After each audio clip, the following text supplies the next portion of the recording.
My parents said I changed after I stopped paying their bills. But what they didn't know is that I was finally done being their ATM. Stick with me while I share my story, and if it touches you, don't forget to support our channel by hitting that subscribe button, dropping a like, and sharing it with the people you care about. My name is Leora Hayes, and for most of my life, I thought love meant sacrifice. I spent years quietly covering bills, sending money for repairs, groceries, even vacations that my parents, Garth and Merle Hayes, claimed they couldn't afford. I never complained because I thought I was helping my family, and deep down, I wanted their approval. But the truth is, I was only filling a hole they refused to acknowledge, a hole in their hearts that they left me to patch. It didn't start with money. It started with small things, birthdays forgotten, achievements ignored, my voice unheard. My parents were emotionally manipulative. They made me feel guilty for wanting anything for myself. I remember my childhood vividly. Nights when I cried silently because no one noticed, mornings when I smiled while my needs were dismissed, and years of hearing, "You'll understand when you're older," which never really came. Instead, I learned that my love was expected to come with a price, and that price was everything I had. One day, my father called claiming another emergency. He needed money for a new car repair. I paused, staring at the phone, and something inside me shifted. I realized I had been a puppet, dancing to their demands. I felt fear at first, because saying no meant facing their anger, but there was also a spark of freedom I hadn't felt in years. I decided then that I would no longer give them money. Not this time, not ever again. When I told them, the response was exactly what I expected. Garth's voice was sharp, almost accusing. "You've changed, Leora. We raised you better than this." Merle added, her tone dripping disappointment. "You've become selfish. You don't care about family anymore." I felt a pang of guilt, but it quickly faded as I remembered every unappreciated effort, every time they laughed at my struggles, every moment I had been treated like a bank account rather than a daughter. I didn't yell. I didn't cry. I simply told them calmly, "I am done paying your bills. I am done sacrificing my life to fix yours. I love you, but I will not keep enabling you." Their silence was heavy. For the first time, they realized I meant it. They couldn't guilt me. They couldn't manipulate me. I had drawn the line. It wasn't easy at first.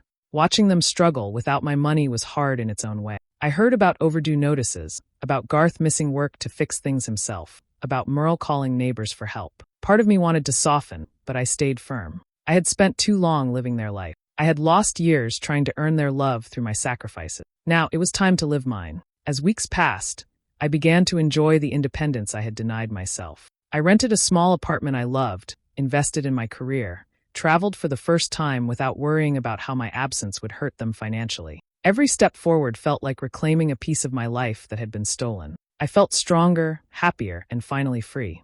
Eventually, my parents came around, not with apologies, but with a kind of acceptance. They still said I had changed, but this time I smiled. I had changed, yet. I had changed into someone who valued herself, who refused to let others dictate her worth with guilt and money. I hadn't just stopped paying their bills. I had stopped letting them control my life. Looking back, I don't regret a single dollar I withheld or a single moment I spent putting myself first. My parents had taken for granted my love, my time, and my energy for too long. I finally understood that real love doesn't demand payment. And for the first time, I felt like I was living life on my own terms, free from the burden of someone else's selfishness. Sometimes, I wonder if they ever really understood what they lost. But it doesn't matter. I learned the hardest lesson on my own. Boundaries are not betrayal. Standing up for yourself is not selfish. And taking your life back from people who never valued it is the most satisfying revenge of all. The phone rang late one evening, and I saw it was my father calling. Garth never called unless he needed something. When I answered, his voice sounded rushed, almost frantic. "Leora, I need you to cover a bill. Just a small one. It's for the water heater. Can you help me out?" I froze. I had already paid for so many small emergencies over the years. Each time it was something urgent, something they couldn't handle on their own, and each time I had stepped in without question. But tonight, a heaviness settled in my chest. I realized I was tired, deeply, utterly exhausted from being their fallback, from constantly putting their needs above my own. A knot formed in my stomach as I listened to my father's hurried explanations. My mind raced. Should I say yes? I could, of course, just as I always did. But part of me, a part that had been quietly growing over months of frustration, refused. For once, I thought about myself. My savings, my future, my peace of mind. Guilt crept in immediately. My parents had raised me. They were supposed to be my family. Was I being cruel, letting them struggle? But that guilt collided with a stronger, quieter voice inside me, whispering that it was okay to take care of myself, that self-preservation was not betrayal. I felt a wave of anger rise too, not at them exactly, but at the years of expectation, at the endless demands disguised as emergencies. Why was it always me? Why had I been the one carrying the weight of their irresponsibility while they offered nothing but criticism in return? I told my father I couldn't help this time. His voice stiffened, disappointment clear even through the phone. He tried to guilt me, reminding me of how I had always been there before, painting me as ungrateful. I swallowed hard, feeling the familiar tug of old loyalty. But this time, I stayed silent for a moment, letting the reality settle. I was exhausted, worn thin by a lifetime of sacrifice. That call was the spark I needed to see the truth. I had been exploited, and continuing to do so would only drain what little I had left for myself. The frustration burned deep, but beneath it, there was also a strange relief. For the first time, I realized I could say no and survive, that my life didn't belong to anyone else.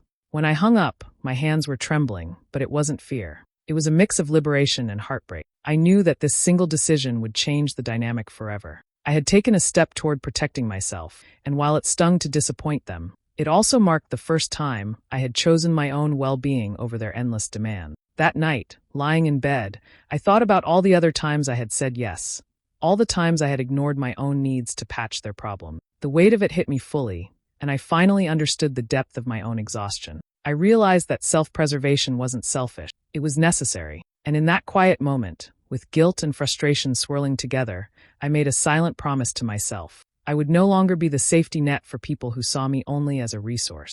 It wasn't an easy feeling. Part of me still ached at the thought of leaving them to handle things on their own. But it was real. For the first time in a long time, I felt the raw clarity of standing up for myself, even if it meant breaking the cycle they had created. That call had lit the fire, and deep inside, I knew it was the beginning of change. The stack of canceled checks on my desk made me ache. Each one represented years of me quietly footing their bills, utilities, groceries, repairs, medical copays, always done without a word of thanks, without acknowledgement. I remembered the countless nights I stayed up balancing my own expenses, trying to stretch what little I had, only to be told it wasn't enough or that I should do more. I thought back to a conversation from years ago. I had been 17, just starting to earn a little money from my first job. I had asked my parents for guidance, for support in deciding what to do with my savings. They had looked at me and promised, almost in unison, that they would always be there for me, that they would teach me how to manage, that they would celebrate my independence.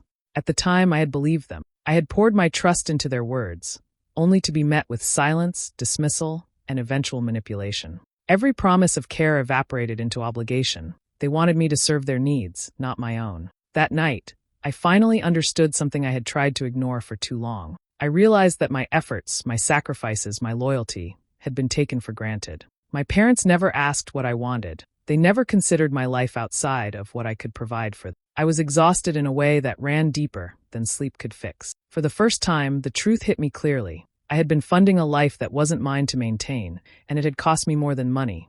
It had cost me peace, joy, and a sense of self. Fear came first. Fear of their anger, their disappointment, the familiar guilt that would claw at me if I refused. Fear of being labeled ungrateful, heartless, or selfish. But beneath that fear, there was something sharper, more urgent, a feeling of liberation I hadn't realized I craved. I could feel the weight lifting from my shoulders, the tight coil of obligation loosening, the faint flicker of independence glowing inside me. I made the decision then. I would no longer be the one keeping their life afloat. I would no longer sign checks, cover bills, or smooth over their crises with my hard-earned money. It wasn't cruelty. It was survival. It was reclaiming a piece of my life that had been quietly eroded over decades. The line was drawn, and I was determined to respect it, no matter the consequences. That night, I felt a strange mix of emotions. Fear gnawed at the edges, a remnant of the years I had been conditioned to comply.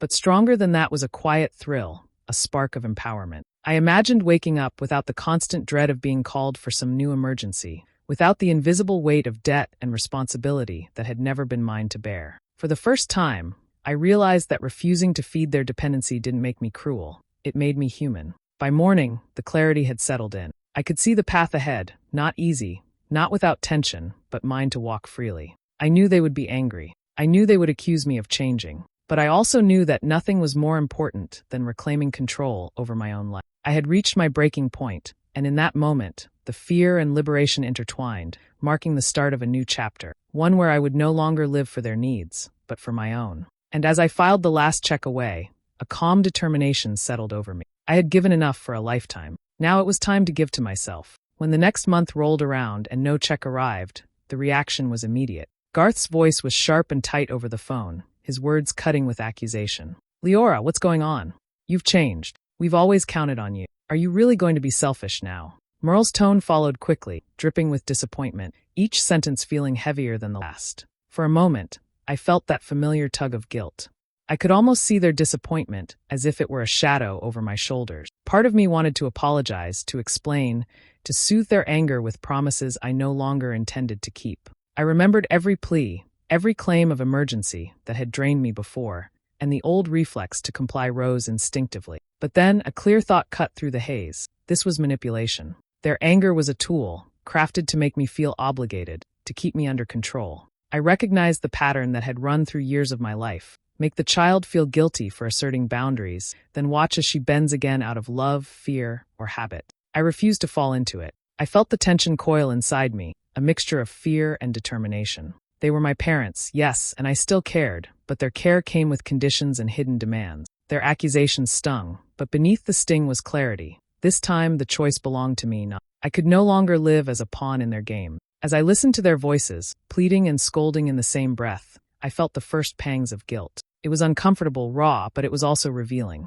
I realized how deeply I had internalized their expectations over the years, how I had been conditioned to feel responsible for their comfort, their happiness, their stability. That guilt, however, didn't outweigh the understanding that their words were designed to control, not to connect. I stayed calm, letting their anger flow over me without responding in kind. I repeated silently to myself that independence required courage, that standing firm was not cruelty, but necessary self-preservation. For the first time, I felt the tension between familial pressure and my own autonomy like a tangible presence, pressing on both sides. The calls ended with no resolution, only their frustrations simmering on the other line and my quiet resolve on this side. I knew this was the price of stepping away, the unavoidable friction that came with choosing myself over their constant demand. It hurt, but it also confirmed something vital. I could survive this, and more than that, I could thrive outside their control. That night, I reflected on the voices I had carried for years, the ones telling me I owed them everything. I realized that listening to their accusations once might have broken me in the past,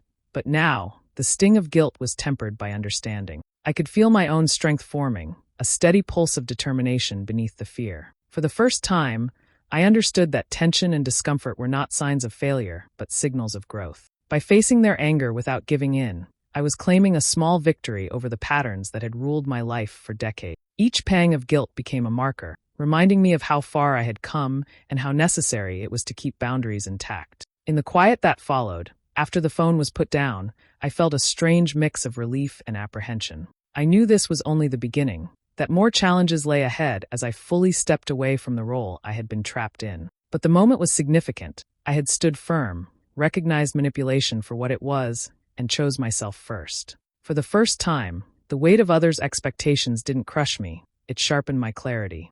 She started treating her life like a project, one that required deliberate choices and careful funding. After the last argument, she redirected energy and money into things that actually belonged to her. Classes that boosted her skills, a compact place with sunlit windows, a savings account with a number that stopped making her stomach drop. Every dollar that once vanished into other people's problems now stayed where it could grow. At work, she took on assignments that stretched her, not because someone expected it, but because she wanted the confidence that comes from doing something for yourself. She signed up for a certification course on weekends, bought textbooks she read into the night, and accepted a promotion offer that meant extra responsibility and real independence. Her new apartment became a refuge, small, tidy, and full of simple comforts she had denied herself for years. The furniture, the plants, the art on the walls were reminders that she was creating a life for her own sake. When calls came, she answered with short courtesy. Conversations turned businesslike, inquiries about health, neutral updates, brief scheduling of visits. She refused to be pulled into dramatics or to patch problems with immediate transfers. Her tone was steady, practiced, almost surgical, kind enough to avoid open cruelty, reserved enough to keep distance. They noticed the change in how she replied, how plans were no longer instantly accommodated. They adjusted their expectations and, for a while, scrambled to recalibrate how to get what they wanted without the easy fallback they had always relied on. She never boasted. There was no triumphant show of wealth or an attempt to rub their noses in their discomfort. Instead, she watched quietly from her own life, noting how the absence of her previous contributions exposed cracks where there had only been smooth surfaces before. Small things that had been handled in the background now required attention. Overdue notices that arrived in stacks, delayed appointments, mechanics who wanted payment up front. She observed how quickly pride turned into panic when conveniences were no longer guaranteed. That observation was not cruel, it was a revelation. For years she had lived with the illusion of strength they projected. Now she saw human weakness peeking. As their calls multiplied, asking for advice instead of cash, she offered practical suggestions and refused to provide instant fixes. She told them where to find community resources, how to call service providers for payment plans, and where to look for local assistance. She kept her instructions clear but detached, a map rather than a rescue team. The shift unsettled them. They had grown used to immediate solutions. A list of options required effort on their part, effort they had rarely been asked to invest. Watching them learn to manage discomfort stirred a complicated feeling inside her. There was hardly any gloating in it. Mostly there was a calm satisfaction that came from seeing consequences match choices. She had sacrificed too long for a version of family that only took. Now, when they fumbled with new realities, she felt the strange justice of balance returning. The same hands that had stretched for help were now forced to reach and actually do the work. Nightly, after the calls ended and the apartment lights dimmed, she felt both relief and a quiet ache. The relief came from the freedom to plan without interruption. The ache came from the memory of what had been lost in the exchange. Time, trust, and warmth that never arrived when she needed it. Still, she knew the decision to protect herself was not a betrayal, it was repair. She was reconstructing a life with boundaries that kept the good parts in and the drain out. Slowly, the family dynamic shifted. They learned to plan, to ask others, to make calls they had always avoided. Leora continued to grow. Her bank balance rose, her skills sharpened, and her small apartment filled with the quiet proof that she had chosen herself, and that choice had weight. Watching the people who had relied on her face the consequences of their past patterns was a strange kind of closure, soft, inevitable, and finally deserved. Weeks passed, and the pattern of silence from me began to show its effects. Garth and Merle, once confident in their control over every situation, started fumbling. Bills went unpaid, late notices stacked up, and the neat image they projected began to fray. Their arrogance faded into tension, and small signs of panic surfaced in their voices when they spoke to others. One evening, I overheard them calling my aunt, asking for a loan to cover an overdue account. The tone of Garth's voice was hesitant, unfamiliar, almost apologetic. Merle's frustration was thinly veiled, her pride giving way to awkward explanations. I had never heard them speak like that before, unshielded, unsure, reliant on people they had previously dismissed or judged. Neighbors became aware too, drawn into their scramble for support. The confident front they had worn so easily began to crumble in small ways. Forgotten appointments, hurried conversations, and visible stress that was foreign to them. The control they always exerted, the certainty they relied on, had slipped through their fingers. I maintained calm, never letting a word or glance betray my awareness. I kept interactions polite, answering calls or visits with measured neutrality, avoiding the temptation to comment on their struggles. Inside, however, I felt a quiet warmth, a steady satisfaction that grew as I observed the consequences of their over-reliance on me. It was not a gloating satisfaction. It was a recognition of balance finally restoring itself. They had lived in a bubble where I had silently patched every failure, and now that bubble was punctured. The unease I saw in them, the way they hesitated and calculated their next moves, felt like justice in its most subtle form. Even as they sought assistance, they were forced to engage, to think, to negotiate, and to confront the reality they had ignored for so long. Every call they made, every awkward conversation they had, was a small correction in the pattern of entitlement they had long taken for granted. I watched quietly as my internal calm strengthened. Each time I refrained from stepping in,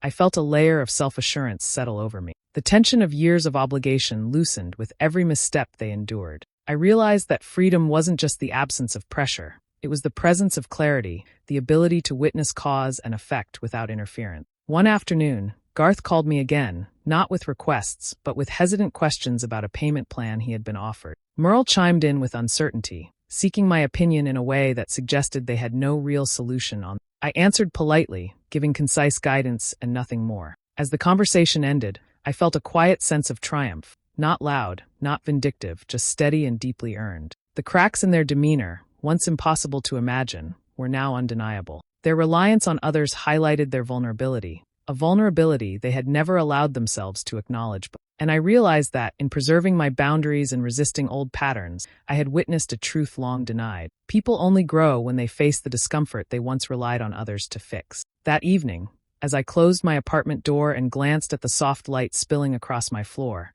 I felt a warmth that was neither pride nor malice, but a measured satisfaction. It was the knowledge that the equilibrium had shifted and that, finally, I could enjoy the quiet assurance of standing firm while watching the consequences of past dependence unfold naturally.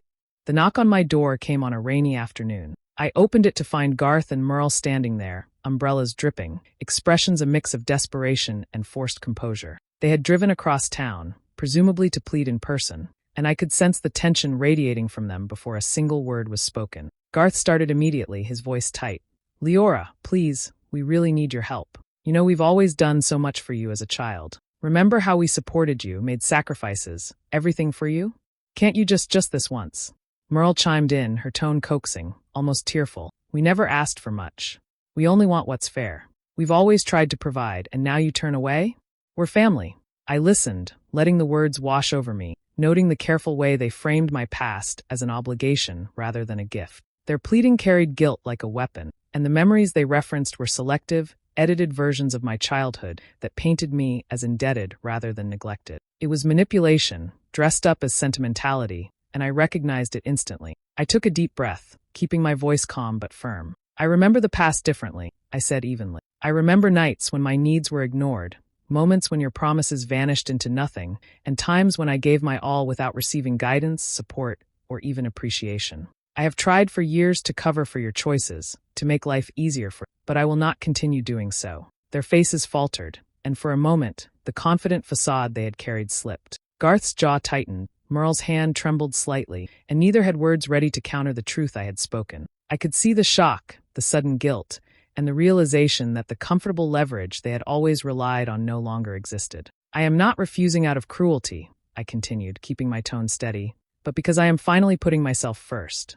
I cannot keep funding your life, nor can I keep covering for choices that are yours alone. The financial support, the emotional labor, the endless sacrifices, I can no longer provide them. It ends here." Garth opened his mouth, as if to argue, but the weight of my words pinned him silent. Merle looked away, her eyes glistening but empty of the power she had tried to wield. They were unarmed against truth, unable to maintain anger when confronted with the clarity of their own neglect. "I loved you," I added, letting my voice soften without breaking. "I tried to make things work. I tried to trust your promises, and I tried to give without expecting anything in return. But love cannot thrive when it is one-sided. I am done being the bank, the problem solver, the invisible caretaker of your responsibilities." A long pause stretched between us.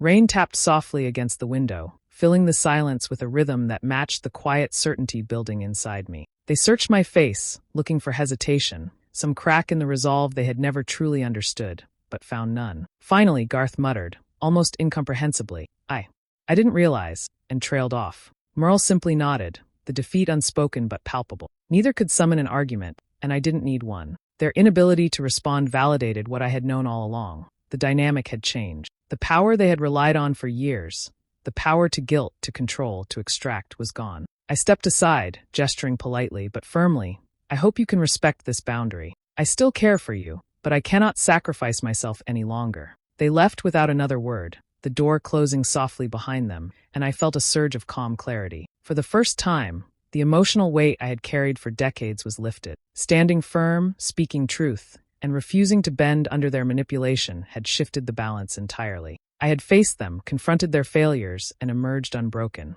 For the first time in years, I could wake up without a sense of obligation pressing down on me. Mornings became mine entirely, slow coffee, long walks, and books I had wanted to read for ages. I signed up for painting classes, something I had always postponed because there was too much to manage for everyone else.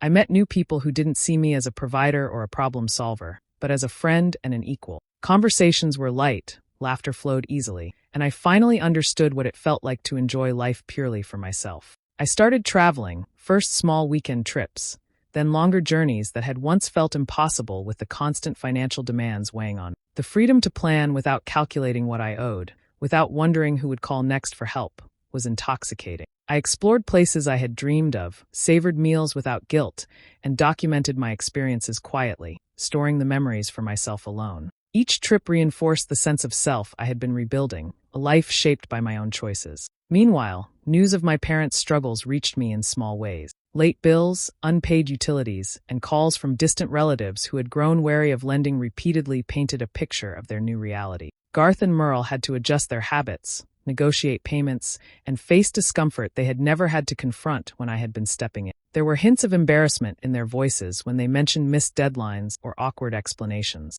Their carefully maintained image of competence was finally tempered by the consequences of years of reliance on me. I observed quietly, never bringing attention to myself or commenting on their troubles.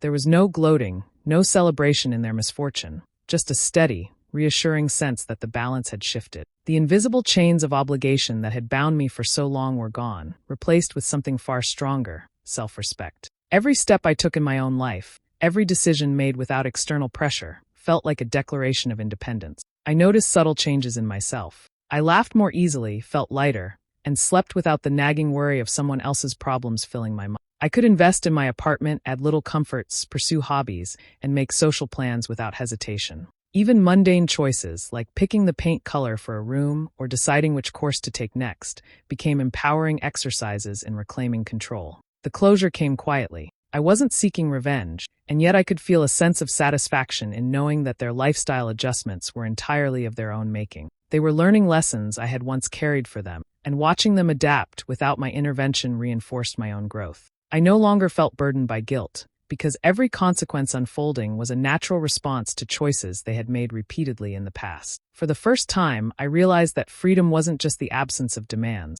it was the presence of choice.